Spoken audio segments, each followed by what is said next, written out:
Welcome to today's Monday Minute, where we offer quick and easy tips for our parents to help their children be more successful. So in our last video, we talked about exclusion and being left out, and we're going to build on that topic today. And today we're going to teach you how to talk to your child about exclusion before it happens.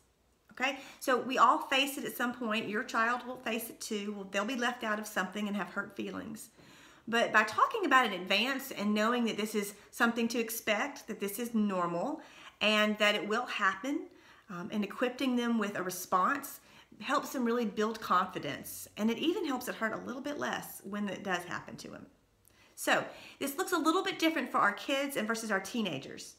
So we all know as parents that the exclusion is really just a form of power.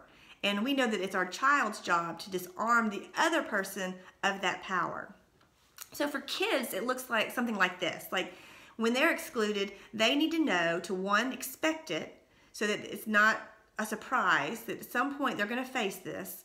And when that happens, they just need to go find someone else to play with, one of their other friends, or go play by themselves for a little bit and give their friend some space. And then they can go and try and play with that friend again later, because this is usually temporary.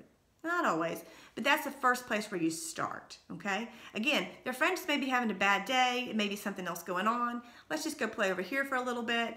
We know that my friend may be having a rough day, or they may be just upset in general, may have nothing to do with me. We'll come back and play again later.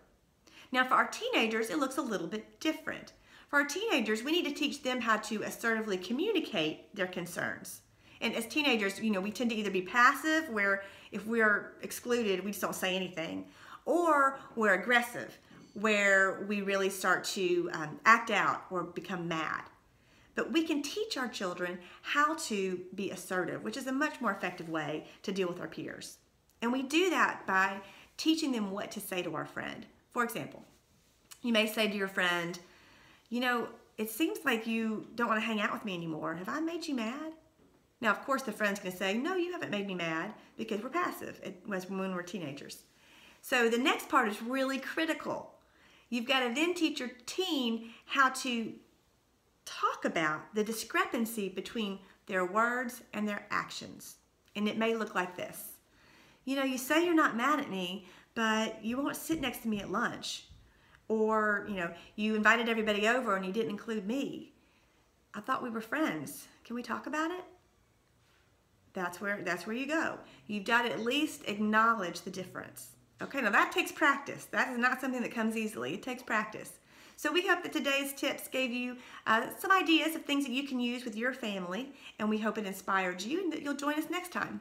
Till then.